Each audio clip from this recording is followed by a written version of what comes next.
एक बुजुर्ग ने बताया, ईरान में 8वें नाम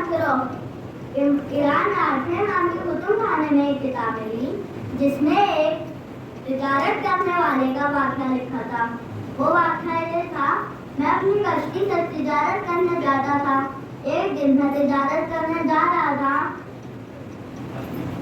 एक बहुत खतरनाक तूफान आया, मेरी कश्ती डूब गई।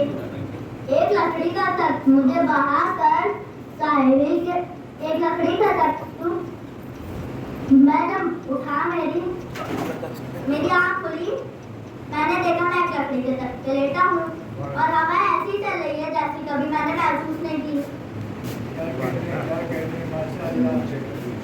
मुझे उस हवा के झोंके बहा कर साहिल के किनारे पे पहुंचा दिया।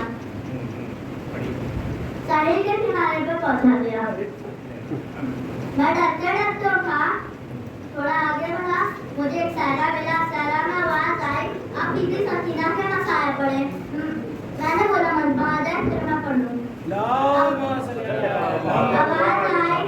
आवाज आई मजमा आ गया, आप पढ़ना स्टार्ट करें, पढ़ना शुरू करें। मैंने देखा बीबी सकीना का ताबूत सामने से सफेद फूलों से ढका हुआ हवा में चला रहा है, लेकिन कोई उठाने वाला नहीं दिख रहा। मैंने दूर से एक बुजुर्ग देखे जिनकी आंखें सुर्ख थी, बाल उलझे हुए थे। मैं उनकी पुश्त तक पहुंचा, मैंने देखा वो रोते थे, या हुसैन, अपनी उंगलियों से जमीन पे लिखते थे, या हुसैन। मैंने उनको सलाम किया। उन्होंने मुझसे बोला, तुम यहाँ कैसे आए? यहाँ ना आदम आ सकता है ना आदमजाद आ सकता है, तुम यहाँ कैसे आए और तुम कौन हो? तो मैंने बोला, मैं तिजारत करने वाला हूँ। मैं तिजारत करने अपनी कश्ती से एक जगह से दूसरी जगह जाता था। एक दिन मैं तिजारत करने जा रहा था, मेरी कश्ती तूफान की नजर हो गई, मेरी कश्ती डूब गई। एक लकड़ी का तख्त मुझे बहा कर यहाँ तक लाया। अब आप बताइए आप कौन है और आपने करबला में क्या देखा? मैंने जाफर दिन से बोला, लेकिन जाफर दिन कुछ बोल नहीं रहे थे।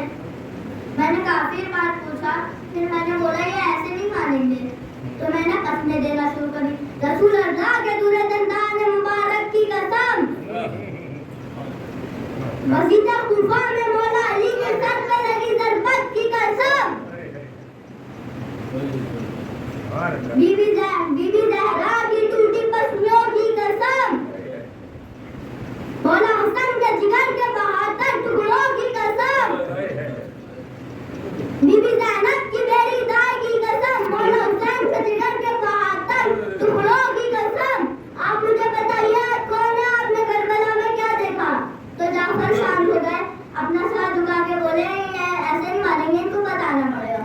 तो जाफर दिन ने बोला, मैं जाफर जिन हूँ, ये मेरा आका है, मैं इसका गुलाम हूँ।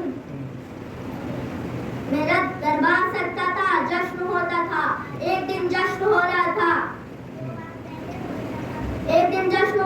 मौला अली तशरीफ लाए, मेरे सर पे ताज रखा, मुझे जिन्नातों का बादशाह बनाया। तब से मैं रोज मौला अली की विलायत पर जश्न मनाता था। एक दिन जश्न हो रहा था, मेरा दरबार सजा था, तभी दो जिन गारत करके आए।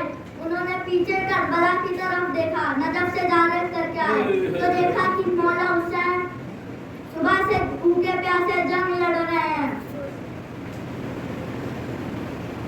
मौला कासिम का लाशा उठाया, अली अकबर का लाशा उठाया, और मोहम्मद का लाशा उठाया। लाशा उठाते कमजोर हो गए, सुबह से जंग लड़ रहे हैं। मैंने ताज फेंका, नाज़ैन फेंकी, जिन्नातों से कहा फौज तैयार करो, हवा में परवाज करो। मेरी फौज आगे आगे, मैं पीछे पीछे। मैं जब करबला की जमीन पर पहुंचा, मैंने देखा एक जवान का लाशा जिसके दोनों बाजू फटे हुए हैं, खून में डूबा हुआ है। और उसकी शक्ल मौला अली से मिलती है। मैंने पूछा ये कौन है? इसकी शक्ल मौला अली से मिलती है। उन्होंने बताया हुसैन का लमदार अब्बास है। मैं चिल्ला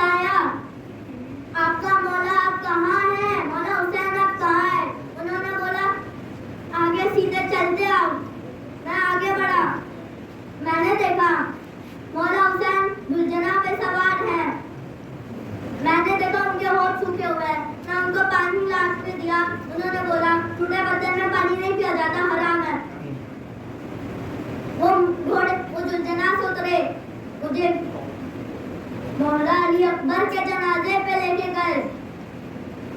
उन्होंने बोला मेरा 18 साल का नौजवान जाकर शहीद हो गया, मैं कैसे पानी पीऊं, मैं कैसे पानी पीऊं। तो वो पलटे घोड़े पे बैठे, उनके दाईं तरफ रसूलुल्लाह, बाईं तरफ मौला अली, मौला हसन, ये सब लोग उनके चारों तरफ थे। सारे फरिश्ते जिन जिन्नात, फरिश्ते जिन जिन्नात, अंबिया, रसूल, ये सब लोग उनके चारों तरफ थे। इतने में जिब्राइल आए। जिब्राइल ने बोला परवरदिगार पूछो, हुसैन से पूछो मैं सूरज जमीन को उतार दूं, चांद जमीन को उतार दूं, चांद जमीन को उतार दूं, तारे जमीन पे बिछा दूं। मौला हुसैन ने जिब्राइल को अपने पास बुलाया, बोला जब हैदरनामा लिखा जा रहा था तुम भी तो वहां मौजूद थे, तुम्हारे भी तो दस्तखत हैं उस पे, तुम्हारे भी तो दस्तखत हैं उस पे, तो जाओ परवरदिगार